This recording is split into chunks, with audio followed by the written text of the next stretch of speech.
इस दूसरे दिन की नया जीवन की कलीसिया की ओर से मसीह आत्मिक जागृति समारोह में शामिल होने का सौभाग्य परमेश्वर मुझे दिया, उसके लिए मैं प्रभु को धन्यवाद देता हूं। आइए ताली बजाकर प्रभु को धन्यवाद करें।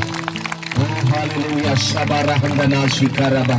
ओह holy spirit we welcome you Lord. यीशु मसीह हम आपको स्वागत करते हैं इस स्थान में। आपके नाम को जीवंत जीवन जीने के लिए मैं क्या करना है परमेश्वर, मेरे से बातचीत कीजिए परमेश्वर, मैं आज सुनने के लिए तैयार हूं बोलकर आप तैयारी के साथ आज इस स्थान में बैठिए। Hallelujah hallelujah. कैसे बैठना है? जीवंत जीवन मसीह में, एक जीवंत जीवन में कैसे जी पाऊंगा, ये इच्छा आपकी अंदर होना चाहिए। क्योंकि अगर एक व्यक्ति जीवंत जीवन नहीं जी पाता है, वो इस चर्च में आकर प्रार्थना में शामिल होकर बाइबल वचन को सुनकर कोई लाभ नहीं होगा।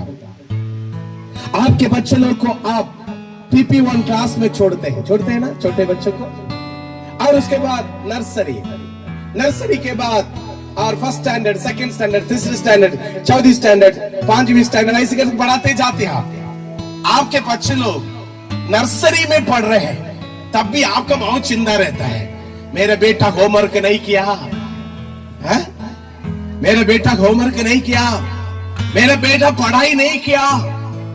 हाँ, उसको पढ़ाना जरूरी है।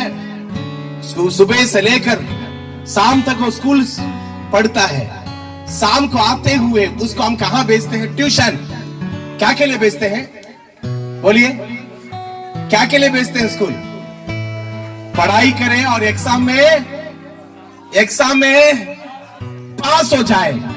चलो एक ही बार पास हो गया बस, उसके बाद ट्यूशन नहीं भेजेंगे क्या? बार बार भेजेंगे। फर्स्ट स्टैंडर्ड में भी भेजेंगे, सेकंड स्टैंडर्ड में भी भेजेंगे, दूसरी स्टैंडर्ड में भी भेजेंगे, तीसरी स्टैंडर्ड में भी भेजेंगे, लगातार भेजेंगे। इसका कारण क्या है? ताकि हम जानते हैं हमारे बच्चे लोग हर क्लास में पास होना है। हालेलुया। भले वो छोटा क्लास में पढ़े तो भी बोलिए पास होना है नहीं होना है? बोलिए पास होना है नहीं होना है? दूसरी स्टैंडर्ड में पढ़ेंगे तब भी, तीसरी स्टैंडर्ड में पढ़ेंगे तब भी, कॉलेज में पढ़ेंगे तब भी। आप कलीसिया कितने साल से आ रहे हैं? क्या आपके मन में मुझे पास होना है बोलकर इच्छा है या नहीं? हालेलुया। आप स्कूल जैसे जाते हैं तो आपके मन में पास होने की इच्छा है, तो ये कलीसिया में आने से आपको इच्छा होना चाहिए, इस साल मुझे पास होना है। हालेलुया। कौन सा बात से पास होना है? एफेसियों के किताब 2 अध्याय पहले वचन से लेकर 3 वचन तक अगर आप पढ़ेंगे, प्रेरित पौलुस एफेसस कलीसिया के लिए इस प्रकार लिखता है, एफेसियों मैं आप लोग से आनंदित हूँ और एक बात मैं आप लोग को बताना चाहता हूँ, उस बात को मैं आप लोग के सामने पढ़कर सुनाना चाहता हूँ। वो बात ये है कि हम हालेलुया पहले संसार के बुरे काम में फंसे हुए थे। दूसरा वचन इस प्रकार लिखा है, जिनमें तुम पहले संसार के बुरे रास्ते पर चलते हुए थे और उस आत्मा के अनुसार करते हुए थे और इस धरती के ऊपर अधीन शक्तियों के अधीन थे और वही आत्मा व्यवस्था व्याख्या के काम कर रही है जो परमेश्वर के आज्ञा को नहीं मानते। तीसरा वचन कोई भी एक बार आवाज से पढ़िए। ये 3 वचन को आप लोग पढ़कर देखना।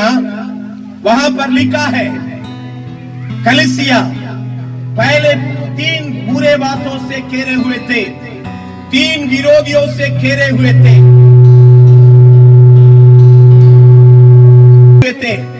और वो 3 विरोधी कौन कौन है? पहले विरोधी का नाम है संसार। पहले विरोधी का नाम क्या है? संसार।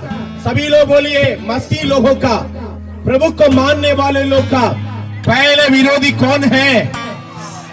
हाँ, इस संसार इस संसार जहां पर हम रहते हैं, ये संसार हमारा पहले बहरी है, और दूसरा बहरी कौन है?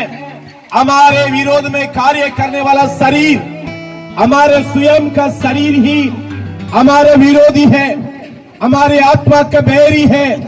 और तीसरा बहरी कौन है जो हमको हराना चाहता है? वो तीसरा विरोधी का नाम है वो शैतान। Hallelujah, hallelujah. शैतान ये तीनों चीजों को कंट्रोल करने वाला नेता है, और ये शैतान सारे चीजों के ऊपर कार्य करता है ताकि मसीह लोगों को, प्रभु के लोगों को उसका जीवन काल में हरा दे। लेकिन मैं आपको आज बताना चाहता हूं, ये तीनों बातों के ऊपर कैसे जयवंदित होना है, इसके बारे में मैं आज प्रचार करने के लिए जा रहा हूं। सुनने के लिए कितने लोग तैयार हैं? हाथ उठाकर हालेलुया बोलिए। सुनने के लिए आप तैयार हैं ना? हालेलुया। ये तीनों बातों को सुनने के बाद मैं विश्वास करता हूं आप जरूर और जरूर आप जीत पाएंगे। हालेलुया। जरूर से जरूर आप जीत पाएंगे।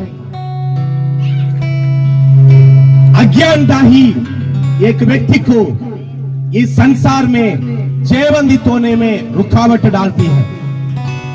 यीशु मसीह ने कहा, सत्य को जानो, सत्य तुझे स्वतंत्र करेगा। हालेलुया। आज वो सत्य को हम जानने के लिए जा रहे हैं। 3 हमारे मसीह विरोधी, 3 हमारे आत्मिक विरोधी, 3 जो कलीसिया के विरोधी, 3 वो मसीह जीवन के विरोधी, संसार, शैतान और शरीर को हम